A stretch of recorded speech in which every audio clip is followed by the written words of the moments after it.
आज हम macro economics class 12 का national income and related aggregate chapter का नया वीडियो बनाएंगे। और ये वाला वीडियो में हम फिर से दो 1 मार्कर और दो 3 मार्कर करेंगे। तो 1 मार्कर में कोई से भी दो टर्म ले लेते हैं।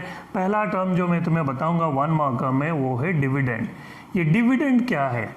कंपनी में जो है, कंपनी जो बिजनेस करता है वो लोगों का पैसा से करता है। जो कैपिटल लगता है उसमें लोग जो है कंट्रीब्यूट करते हैं। तो जब लोग कंट्रीब्यूट करते हैं तो कंपनी का कैपिटल में लोगों का हिस्सा है, इसीलिए उसे शेयर कैपिटल बोलते हैं। तो जब लोगों का पैसा से बिजनेस करेगा, जो कंपनी कमाएगा वो लोगों को फिर देना पड़ेगा। तो जिन लोग कंपनी का कैपिटल में कंट्रीब्यूट करते हैं, शेयर खरीदते हैं, उन लोगों को बोलते हैं शेयर होल्डर। तो जो कंपनी प्रॉफिट कमाएगा उसमें से कुछ पैसा इन शेयर होल्डर को जो है रिटर्न देगा। तो जो शेयर होल्डर को रिवार्ड मिलता है, रिटर्न मिलता है, उसको डिविडेंड बोलते हैं। तो अब इसको जो है मैं बुकिश लैंग्वेज में एक्सप्लेन कर देता हूँ कि भाई डिविडेंड क्या है, लेकिन शांति से उसको तोड़ तोड़ के पढ़ेंगे ताकि हमें आसान लगे। देखो डिविडेंड क्या है, पहले बोला कंपनी का प्रॉफिट का वो हिस्सा। So it is that part of the corporate profit, ये कंपनी का प्रॉफिट का वो हिस्सा है which is distributed among the share holder, जो शेयर होल्डरों के बीच में बट जाता है। So it is that part of the corporate profit which is distributed among the share holder. तो भाई कैसे बांटेंगे, किसको कितना मिलेगा? जो जितना शेयर खरीदा होगा उसे उतना मिलेगा। So according to the number of shares held by them. तो ये किस बेसिस पे होता है, कितना शेयर्स किसके पास है। तो जो ज़्यादा शेयर खरीदा होगा तो हिस्सा उसको ज़्यादा मिलेगा। तो डिविडेंड क्या हुआ? 1 मार्कर एक लाइन में, it is that part of the corporate profit which is distributed among the share holder according to the number of shares held by them. तो पहला 1 मार्कर हमारा हो गया। अब दूसरा 1 मार्कर करेंगे। अब सेकेंड टर्म जो है वो है mixed income of self employed.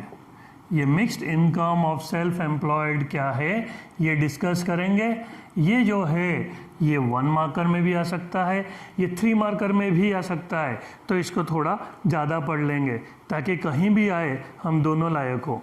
तो mixed income of self employed होता क्या है, जैसे कि मैं 11th में जो माइक्रो पढ़ाया था वहाँ पे फैक्टर प्रोडक्शन के बारे में डिटेल में पढ़ा रखा हूँ, आप लोग जाके वहाँ पे देख सकते हैं। बाकी बच्चों को जिनको याद है उनके लिए तो ठीक है, उनको पता है भाई कि लैंड, लेबर, कैपिटल, एंटरप्रेन्योर ये सब जो है फैक्टर प्रोडक्शन है। तो ये जो अर्न करते हैं, लैंड को मिला रेंट, ये एक फैक्टर इनकम है। तो factor income refers to the income earn by the factor production. ये वो इनकम है जो फैक्टर ऑफ प्रोडक्शन अर्न करते हैं। तो लेबर को क्या मिलता है भाई? लेबर को वेजेस, कैपिटल को इंटरेस्ट, एंटरप्रेन्योर को प्रॉफिट। तो ये सब जो है ये फैक्टर इनकम मिलता है और ये सब जो है ये फैक्टर प्रोडक्शन है। कभी कभी क्या होता है, जो सेल्फ एम्प्लॉयड होते हैं उनके पास ये चारों फैक्टर एक ही बंदे के पास होता है या एक ही बंदे का होता है। तो जो वो कमाता है तो ये चारों फैक्टर इनकम का मिक्सचर होता है। जैसे कि एक एग्जांपल दे के तो मैं समझाता हूँ, वो ज़्यादा अच्छे से समझ में आएगा। देखो एग्जांपल में मैं ले लिया फार्मर। तो भाई ज़मीन भी उसका, खुद जाके काम कर रहा है, लेबर भी उसका, अपने पैसे से सीड्स खरीद रहा है, तो कैपिटल भी उसका और वो मालिक भी है। He himself is the entrepreneur. तो जब वो अपना फसल काटेगा, उसको मार्केट में बेचेगा, जो उसे मिलेगा वो जो है सपोज 1000 रुपया हुआ, तो वो क्या है? उसका लैंड का रेंट, उसका मेहनत का जो लेबर का वेजेस, उसका जो कैपिटल लगाया था उसका इंटरेस्ट, और एज एन एंटरप्रेन्योर जो मेहनत करा था, सब चीज़ ऑर्गेनाइज किया था, उसका प्रॉफिट। तो ये जो 1000 रुपया है इसके अंदर रेंट भी है, वेजेस भी है, इंटरेस्ट भी है और प्रॉफिट भी है। तो ये क्या हुआ? ये 1000 रुपया it is a mixture of all the factor income which are difficult to separate from one another। जो डिफ़िकल्ट है सेपरेट करके बताना कि उसका लैंड का रेंट कितना है, लेबर का वेजेस कितना है, कैपिटल का इंटरेस्ट कितना है। अगर बता भी दोगे तो फिर इतना पागल बनने का ज़रूरत नहीं है, दुनिया में वैसे ही बहुत पागल है। तो हम क्या करेंगे, इसका इनकम को बोलेंगे mixed income of self employed. तो केवल फार्मर के केस में नहीं, अगर चार्टर्ड अकाउंटेंट हो गया, कोई डॉक्टर हो गया, भाई अपने घर से क्लिनिक चलाते हैं, तो फिर उस केस में सब कुछ उनका, खुद ही एंटरप्रेन्योर है, खुद ही के पैसे से एसी वेसी सारा खर्चा करे होंगे, कैपिटल भी उनका, और लेबर खुद ही बैठ जाते हैं भाई इलाज करने के लिए, और वो जगह भी उनका। तो जो वो कमाते हैं, that is a mixture of all the factor income which are difficult to separate from one another, hence the income of that fellow doctor will be regarded as mixed income of self employed. तो mixed income of self employed का जब भी question आएगा तो हम क्या लिख देंगे, अपने आप को हेल्प करने के लिए अगेन तोड़ तोड़ के पढ़ेंगे। तो पहला चीज क्या है, मिक्सचर वर्ड को याद रखो भाई, मिक्सचर किसका, FI, mixture of all the factor income which are difficult to separate from one another, hence it is regarded as mixed income। ये तो हो गया डेफिनेशन। दूसरा चीज एग्जाम्पल चेप दो भाई, डॉक्टर, चार्टर्ड अकाउंटेंट, लॉयर, जो भी है, ठीक है, फार्मर, ठीक है, किसी का भी एग्जाम्पल दे दो। तीसरा चीज, ये जो mixed income of self employed है, ये हम इनकम मेथड में कंसीडर करते हैं टू कंप्यूट नेशनल इनकम। ये उसका एक कंपोनेंट है। 3 मेथड में बताया था, प्रोडक्शन, इनकम और एक्सपेंडिचर। तो ये इनकम मेथड का एक कंपोनेंट है। बस this is all about mixed income of self employed. जो 2 1 मार्कर हमें करना था आज के लिए वो खत्म। अब हम करेंगे 3 मार्कर। तो अब 3 मार्कर करेंगे। एज यूजुअल पहले डिस्टिंक्शन पे चलते हैं, क्योंकि डिस्टिंक्शन जो है इजी है याद रखने के लिए, और डिस्टिंक्शन तो उनका जो है देना, उनके लिए जो है कोई ऑप्शन ही नहीं है, देना मैंडेटरी है। तो डिस्टिंक्शन तो आएगा ही आएगा। तो अब ये डिस्टिंक्शन करते हैं हम फैक्टर इनकम और ट्रांसफर इनकम के बीच में। तो एज यूजुअल हम बनाएंगे basis of distinction, factor income और ट्रांसफर इनकम। हमेशा की तरह पूरा साल बताया था कि शुरू करेंगे डेफिनेशन से। तो डेफिनेशन लिखेंगे, 1 मार्क ले लेंगे 3 में से। तो फैक्टर इनकम अभी पढ़ाया था पिछला mix income of self employed में। फैक्टर इनकम वो इनकम है जो फैक्टर ऑफ प्रोडक्शन अर्न करता है। तो फैक्टर इनकम क्या हुआ, ये अर्न, भाई मेहनत करके कमाना होता है, फ्री में नहीं मिलेगा, ठीक है। टीवी में ऐड आता था ना भाई, चिड़िया उड़ा के ले जाता था बॉर्नवेल, क्यों, क्योंकि वो अर्न नहीं करते थे, तो इसलिए उन्हें चिड़िया उड़ा के ले जाता था। उसी तरह फैक्टर इनकम जो है ये अर्न किया जाता है मेहनत से। लैंड अपना मेहनत दिया, उसे रेंट मिला, लेबर अपना मेहनत दिया, उसे वेजेस मिला। उसी तरह एंटरप्रेन्योर अपना मेहनत करके प्रॉफिट कमाता है। तो हर फैक्टर जो है अर्न करता है अपना रिटर्न, लेकिन ट्रांसफर इनकम वो नहीं है। This is a मियर receipt. ये बिना मेहनत करे मिल जाता है। कैसे, जैसे पॉकेट मनी तुम लोगों को मिलता है, ठीक है, पापा से, तो तुम मेहनत थोड़ी कुछ करते हो, बस अकल बनाओ और पैसा ले लो। तो ये जो है, this are mere received, this are not earned. तो transfer income refers to those income which are mere receipts, जो अर्न नहीं किया जाता है। एग्जाम्पल जैसे बताया, पॉकेट मनी हो गया, या पिन मनी। पिन मनी क्या है भाई, नाम से ही पता चल रहा है, पिन, जो बीवियां पिन मारेंगे तो हस्बैंड पैसा देंगे, वो पिन मनी है। तो उनका जो पॉकेट मनी है, क्योंकि वो बच नहीं सकते, पिन लगेगी नहीं तो वो पिन मनी जो है उनका, जो मंथली जो उनको पॉकेट मनी मिलता है स्पाउस को, उसे पिन मनी बोलते हैं। तो वो भी ट्रांसफर इनकम है, वो अर्न नहीं करते, दोज आर मियर रिसीट्स। दूसरा, हम हमेशा जो है वही पढ़ेंगे जो सब जगह चेप सकते हैं, नेचर।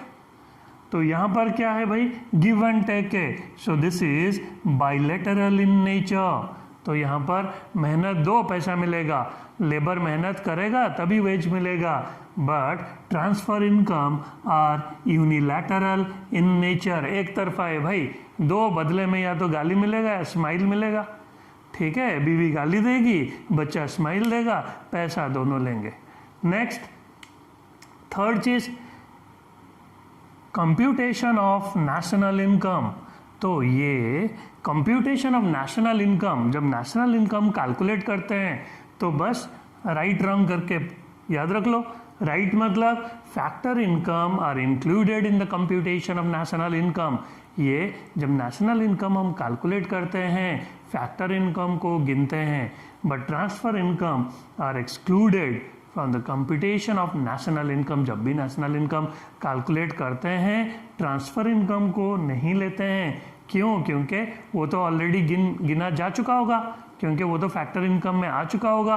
पापा कमाए होंगे तो वो फैक्टर इनकम में आ चुका है, वो बच्चे को दिए, बच्चे का कमाई नहीं हुआ, वो ट्रांसफ़र इनकम है, वो नहीं आएगा। ये 3 चीज़ हो गया।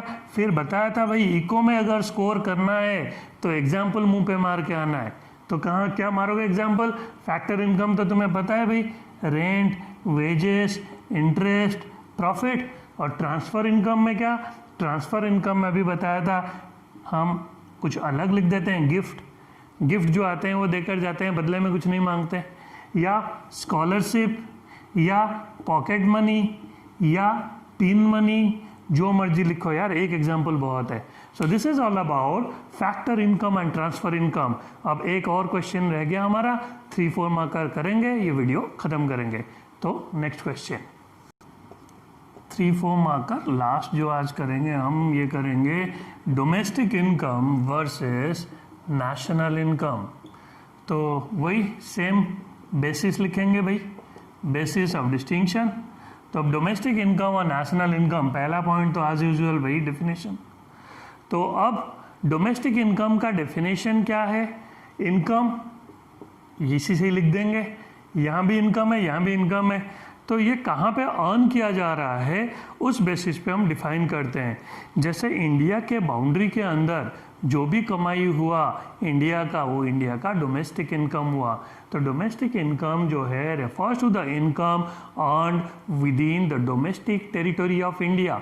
तो यहाँ पर हम अर्न्ड लिख देते हैं, अर्न्ड, और डीटी लिख दिया, डोमेस्टिक टेरिटरी। नेशनल इनकम क्या है भाई? इंडिया का बाहर भी जो कमाए, लेकिन कौन कमाए? इंडियंस। जैसे सपोज कोई जाके हमारा फैमिली में से बाहर यूएसए में कोई काम कर रहा है, वो घर को पैसा भेज रहा है, तो जो भी जाकर बाहर काम कर रहे हैं, वो जो भी कमा रहे हैं इंडियंस, वो इंडिया का इनकम में काउंट होता है। तो ये डोमेस्टिक टेरिटरी के बाहर है, इसीलिए ये नेशनल इनकम में आ जाएगा। उसी तरह अंबानी का जो है सपोज बाहर होटल है यूएसए में, जो वो कमाएगा रेंटल इनकम उस होटल से, वो इंडिया का नेशनल इनकम में आएगा। तो डोमेस्टिक इनकम क्या है? It is earned within the domestic territory. लेकिन national income refers to the income earned by, बस एक वर्ड बहुत है, सिटीजन्स ऑफ द कंट्री। तो जो इंडिया का सिटीजन्स, इंडिया का रेसिडेंट्स जो भी अर्न करेंगे तो वो नेशनल इनकम होगा। तो पहला 1 मार्कर हो गया डेफिनेशन।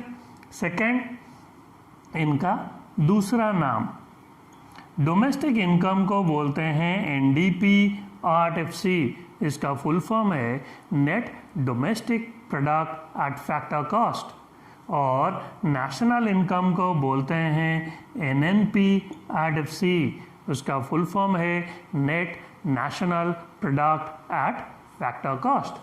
तो दूसरा पॉइंट हो गया। तीसरा पॉइंट कंप्यूटेशन। कंप्यूटेशन जब भी ये कैलकुलेट होता है डोमेस्टिक इनकम, एक टर्म है net factor income from abroad. तो फैक्टर इनकम तो हमें पता है, जो land, labour, capital, entrepreneur earn करते हैं वो होता है फैक्टर इनकम। फ्रॉम अब्रॉड मतलब इंडिया के बाहर से भाई।